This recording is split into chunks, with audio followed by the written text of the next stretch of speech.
أعوذ بالله من الشيطان الرجيم. بسم الله الرحمن الرحيم. أرأيت الذي يكذب بالدين فذلك الذي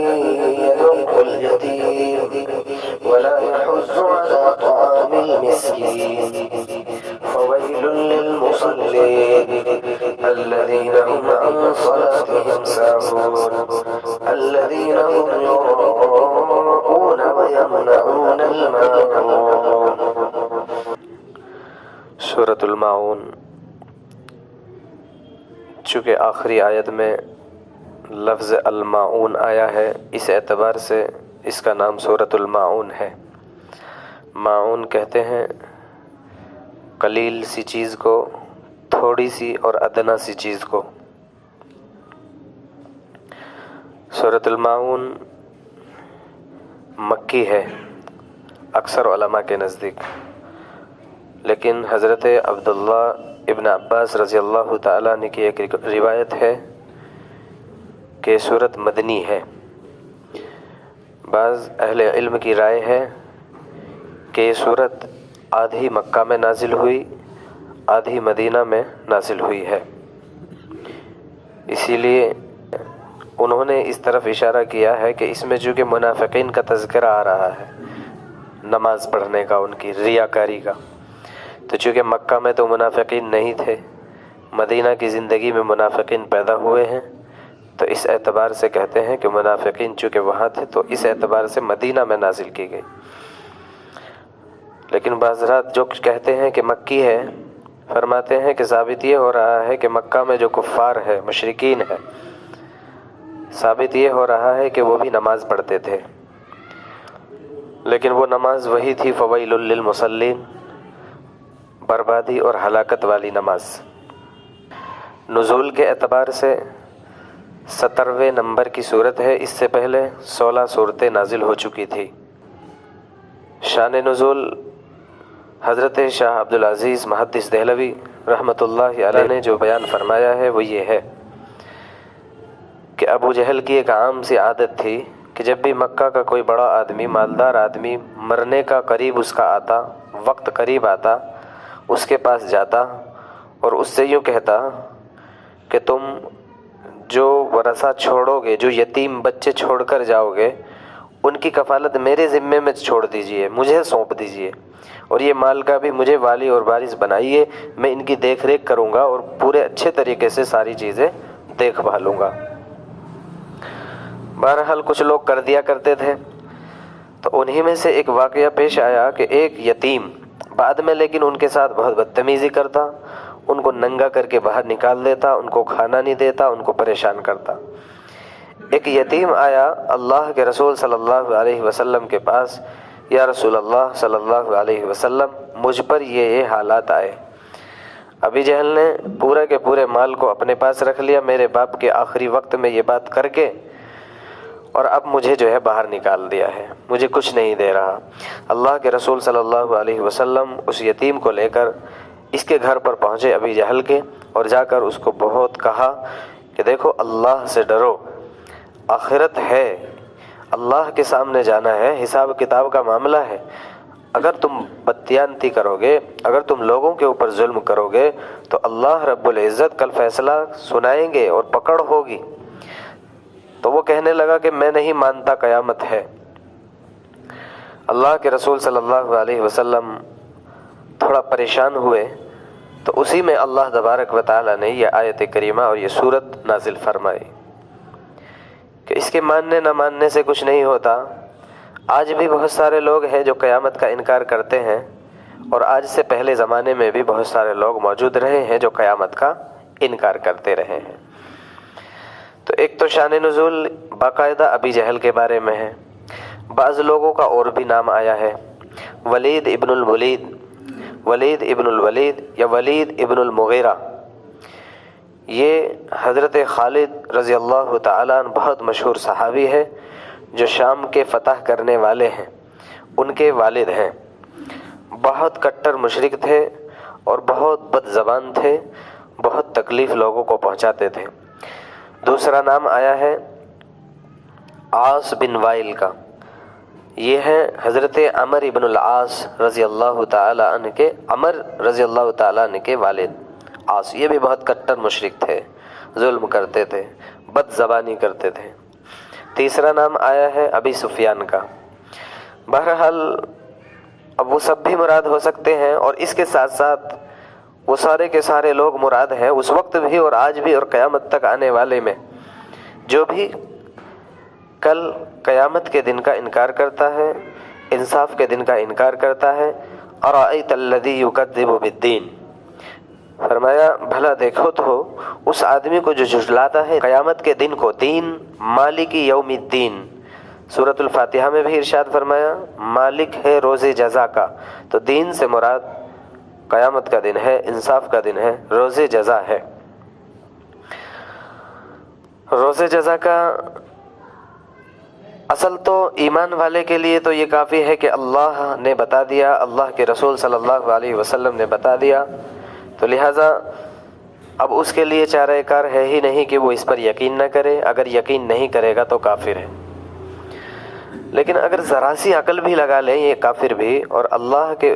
انکار کرنے والے بھی، عقلی دلیل، عقل سے اگر ذرا سا بھی سوچ لے، غور کر لے، تو وہ یقیناً اس بات کا فیصلہ کر کے اٹھے گا کہ نہیں، یہ قیامت کا دن تو بہت ضروری ہے، یہ ہونا چاہیے اور موجود ہے۔ ایک شخص کو ہم دیکھتے ہیں ساری زندگی عیاشی کرتا ہے، ساری زندگی اس کو لوٹو، اس کو لوٹو، اس پر ظلم، اس پر ظلم، یتیموں کو کھاؤ، لوگوں کا کھاؤ، عیاشیاں، عیاریاں، نہ معلوم کیا کیا حرکتیں، پوری زندگی میں ایک لمحہ کے لیے بھی ہم نہیں دیکھتے اس کو پریشان، اچھی بلڈنگ میں، اچھی گاڑی میں، ایسی عیاشی کرتے کرتے کرتے کرتے یہاں سے چلا جاتا ہے۔ ایک شخص ہے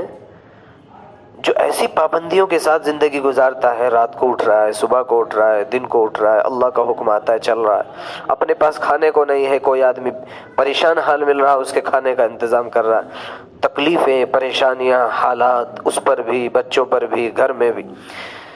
اور ہم دیکھتے ہیں کہ وہ انہی حالات میں رہتے رہتے رہتے رہتے یہاں سے چلا جاتا ہے۔ عقل کی بات بالکل نہیں ہے کہ ان دونوں کو ایسے ہی چھوڑ دیا جائے، بالکل عقل اس بات کا تقاضا نہیں کرتی۔ عقل تقاضا کرتی ہے کہ جس نے تکلیفیں اٹھائی ہے اس کو انعام دیا جائے، جس نے پریشانیاں جھیلی ہے اس کو اس کا اجر دیا جائے، اور جس نے ظلم لوگوں پر کیا ہے، جس نے بددیانتی کی ہے، جس نے لوگوں کا مال کھایا ہے، جس نے عیاشیاں کی ہے، اس کو سزا دے دینی چاہیے۔ اس کے لیے اگر ذرا بھی انسان عقل سے غور کر لے گا، فکر کر لے گا، سوچ لے گا، تو یقیناً وہ اس بات کا اقرار کرنے پر مجبور ہوگا۔ تو عقل کی بنیاد پر بھی اگر انسان غور کرے تو وہ فیصلہ کرے گا کہ آخرت کا دن ہے اور ہونا چاہیے، اور نقل کی بنیاد پر تو چونکہ اللہ نے بیان فرما دیا مالک یوم الدین، اللہ کے رسول صلی اللہ علیہ وسلم نے ارشاد فرما دیا قیامت ہے، تو لہٰذا ایک صحابی رسول علیہ والسلام آ کر عرض کیے تھے یا رسول اللہ صلی اللہ علیہ وسلم قیامت کب آئے گی، متی الساعہ، قیامت کب آئے گی؟ اللہ کے رسول صلی اللہ علیہ وسلم نے فوراً ارشاد فرمایا میرے صحابی، قیامت تو جب آئے گی ہی، تم نے کیا تیاری کی ہے یہ بتائیے، قیامت تو اللہ لائیں گے، تیاری کیا ہے؟ یا رسول اللہ صلی اللہ علیہ وسلم میں فرض نماز ادا کرتا ہوں، ساری فرض نماز ادا کی ہے، فرائض روزے ادا کیے ہیں، نوافل کا میرے پاس بہت زیادہ ذخیرہ نہیں ہے، فرائض کبھی میں نے نہیں چھوڑے ہیں، اور اس کے ساتھ ساتھ یا رسول اللہ صلی اللہ علیہ وسلم اللہ اور اس کے رسول کی بے پناہ محبت ہے میرے دل میں۔ ہم اپنی زندگی میں غور کریں، کیا ہم بھی اس بات پر، اس واقعے پر اپنے آپ کو ٹٹول کر یہ دیکھ سکتے ہیں، کہہ سکتے ہیں کہ ہمارے پاس بھی فرائض نمازیں ہیں، ہم نے بھی جب سے اللہ نے ہمارے اوپر لازم کر دی تو ہم نے نمازیں ادا کی ہے، یا کچھ نمازیں اگر چھوٹ گئی تھی تو ان کو ادا کر لیا ہے، جیسے صحابی رسول علیہ وسلم دھڑلے سے کہہ رہے ہیں، ایک دم جوش میں آ کر کہہ رہے یا رسول اللہ فرائض کبھی نہیں چھوٹے ہیں۔ تو اصل معاملہ یہ تھا کہ صحابہ کرام تو ایک بہت اہم معاملہ ہے، منافق اور اس وقت کا ایک عام سا آدمی بھی جو ہے نماز تو چھوڑنے کی ہمت کرتا ہی نہیں تھا۔ بہرحال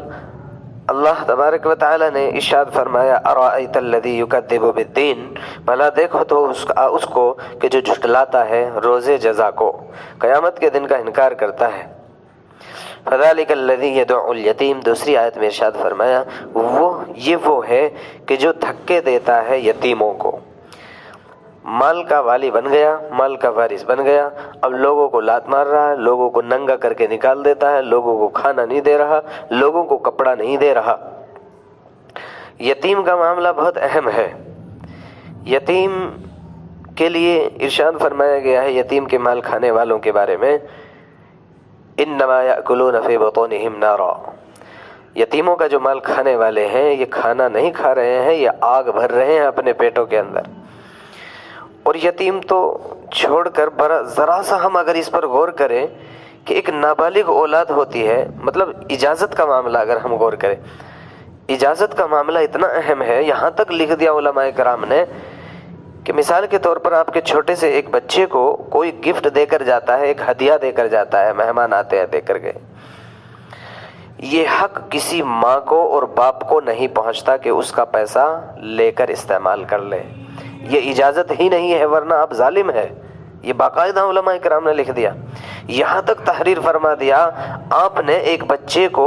باقاعدہ مالک بنایا کہ آؤ بیٹا کہ تمہیں ایک کپڑا دلائیں گے، کپڑا دلا دیا، کپڑا جو ہے اس نے پہنا، 1 مہینہ 2 مہینہ 1 سال 2 سال،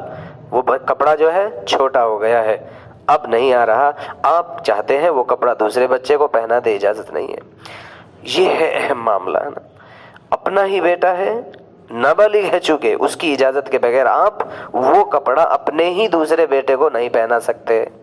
باقاعدہ آپ یہ طے کریں گے، یہ کپڑا ہم نے خریدا تھا تو 100 روپے کا تھا، آج ہم طے کر لیتے ہیں کہ یہ 20 کا ہے، 30 کا ہے، 50 کا ہے، یہ پیسہ آپ لے لیجئے، یہ کپڑا ہم دوسرے بچے کو پہنا دیتے ہیں۔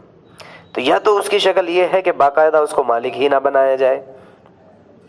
یا تو آپ باقاعدہ مالک نہ بنا کر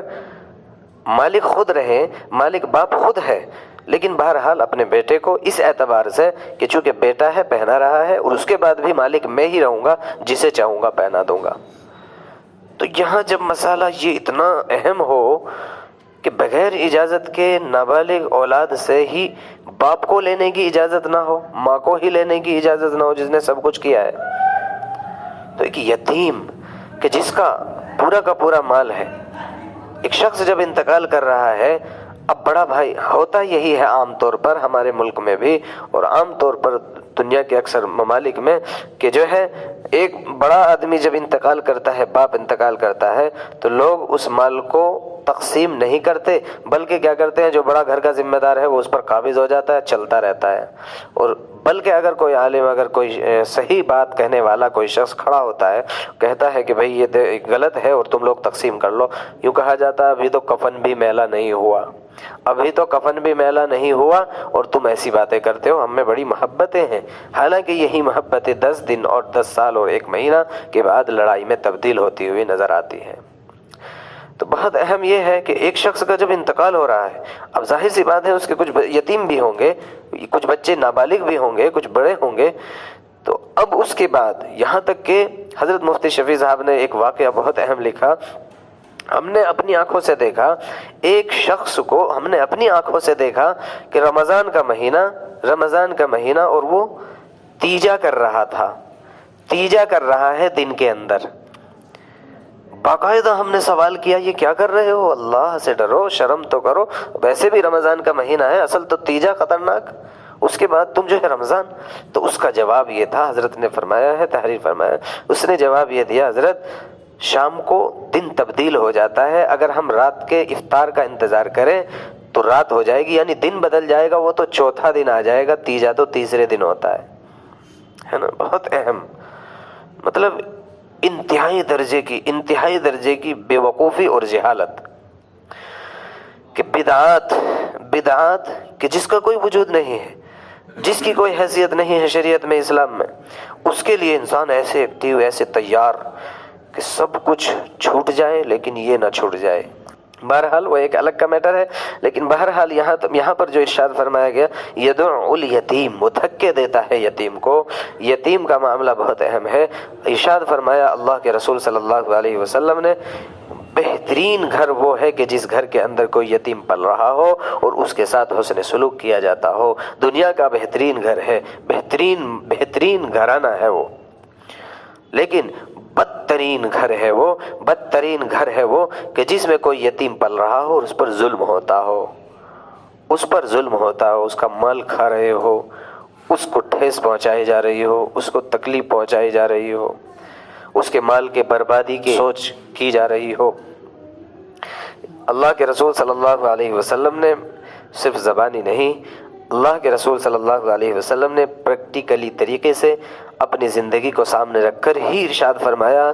بہت مشہور واقعہ ہے، اللہ کے رسول صلی اللہ علیہ وسلم عید کی نماز کے لیے جب نکلے، راستے میں دیکھا کچھ بچے کھیل رہے تھے، ایک بچہ بہت پریشان، گندے سے کپڑے ہیں، لہٰذا اب وہاں پر جو ہے آپ نے اس کو بلایا، رو رہا تھا، پریشان کھڑا ہوا تھا، بیٹا کیا ہوا؟ بہرحال آنکھوں میں اور تیزی سے آنسو آ گئے۔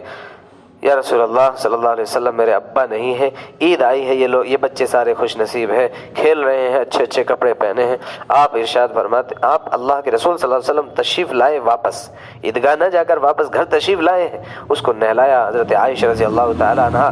مل رہی ہے، آپ پانی ڈال رہے ہیں، نہلایا گیا۔ اس کے بعد آپ نے کپڑے منگوائے، اس بچے کو کپڑے پہنائے، اور امام الانبیاء حضرت محمد الرسول اللہ صلی اللہ تعالیٰ علیہ وسلم ارشاد فرماتے ہیں، بیٹا ایک بات بتائیے، پچھلے عید کو تمہارے ابا موجود تھے کہ یا رسول اللہ موجود تھے؟ کیسے گئے تھے تم عیدگاہ؟ یا رسول اللہ گیا تھا، کیسے؟ یا رسول اللہ کندھے پر سوار ہو کر گیا تھا۔ امام الانبیاء حضرت محمد الرسول اللہ صلی اللہ تعالی علیہ وسلم اپنے دونوں گھٹنے مبارک نیچے زمین پر رکھے اور فرمایا سوار ہو جائیے۔ عیدگاہ کے اندر جب تشریف لائے ہیں، بچہ اتر رہا ہے، آپ نے فرمایا نہیں، آپ یہاں نہیں بیٹھیں گے، آپ واپس آئیے۔ ممبر پر اپنے برابر میں بیٹھایا اور ارشاد فرمایا، ہاتھ شفقت کا اس کے سر پر رکھ کر لوگوں سے کہا تھا، میرے صحابہ، اے لوگوں، یتیم کے سر پر جو شفقت اور محبت سے ہاتھ رکھتا ہے، محبت سے جو ہاتھ رکھتا ہے، اس کے ہاتھ کے نیچے جتنے بھی بال ہوتے ہیں، اللہ تبارک و تعالیٰ اتنی نیکیاں تمہارے نامہ اعمال میں لکھ دیتے ہیں۔ یہ یقین کی باتیں ہیں، یقین کی چیزیں ہیں۔ کیا گیا ہے، ایک شخص صرف اس کے سر پر ہاتھ پھیر دیتا ہے، صرف ہاتھ رکھ دیتا ہے، اسے اچھی سی بات بتا دیتا ہے، اس پر نیکیاں مل رہی ہیں، اور جو اچھا کریں گے، جو اس کو کھلائیں گے، جو اس کے کھانے کا انتظام کریں گے، اس کے کپڑے کا انتظام کریں گے،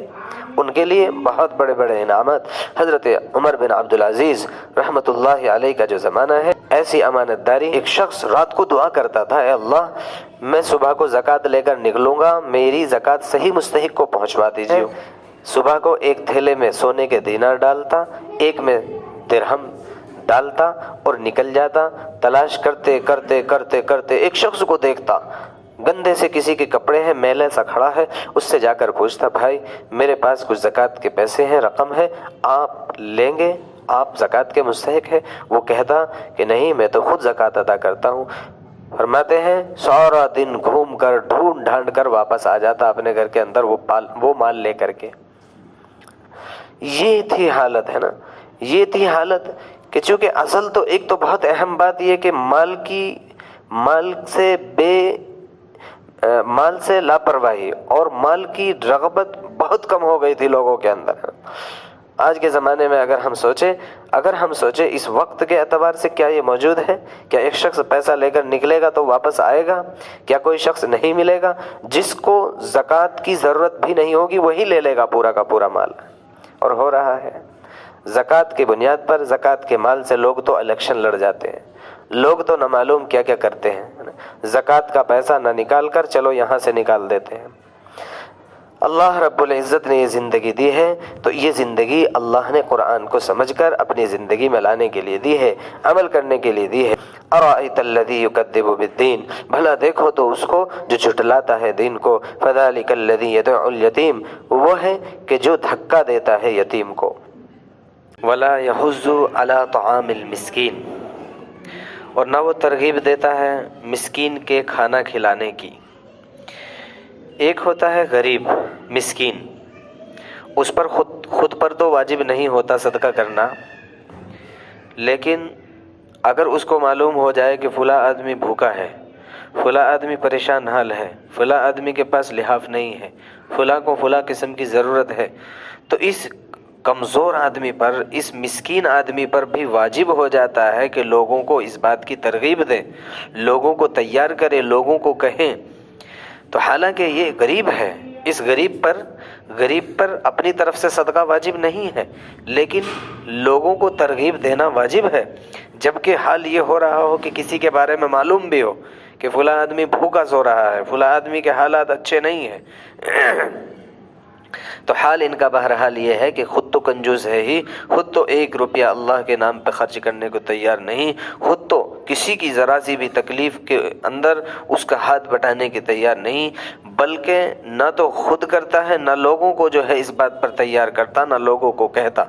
اسی کو کہا جاتا ہے دعوت دینا، اسی کو کہا جاتا ہے امر بالمعروف نہی عن المنکر۔ یہ ساری کی ساری چیزیں صدقہ ہے۔ لوگوں سے مسکرا کر کے بات کر لینا صدقہ ہے، بھٹکے ہوئے آدمی کو راستہ بتا دینا صدقہ ہے، یہ ساری کی ساری چیزیں ہیں۔ فویل للمصلین، آگے اللہ تبارک و تعالیٰ نے 3 برائیوں کو ارشاد فرمایا ہے جو عام طور پر ان کے اندر موجود تھی، جن سے خطاب اول مرحلے میں قرآن کر رہا، اور چونکہ قرآن معجزہ ہے محمد الرسول اللہ صلی اللہ تعالیٰ علیہ وسلم کا، تو اس اعتبار سے اس زمانے میں ہو یا قیامت تک آنے والے لوگوں میں جن کے بھی حالات اس طرح کے ہوں گے، ان کے لیے یہی اور اس طرح کی لعنتیں اور اس طرح کے ٹھکانے اور اس طرح کی بدبختی ان لوگوں کے لیے بھی بیان کی جا رہی ہیں۔ فویل للمصلین، ہلاکت ہے، بربادی ہے ان نمازیوں کے لیے۔ فویل للمصلین، ہلاکت اور بربادی ہے نمازیوں کے لیے۔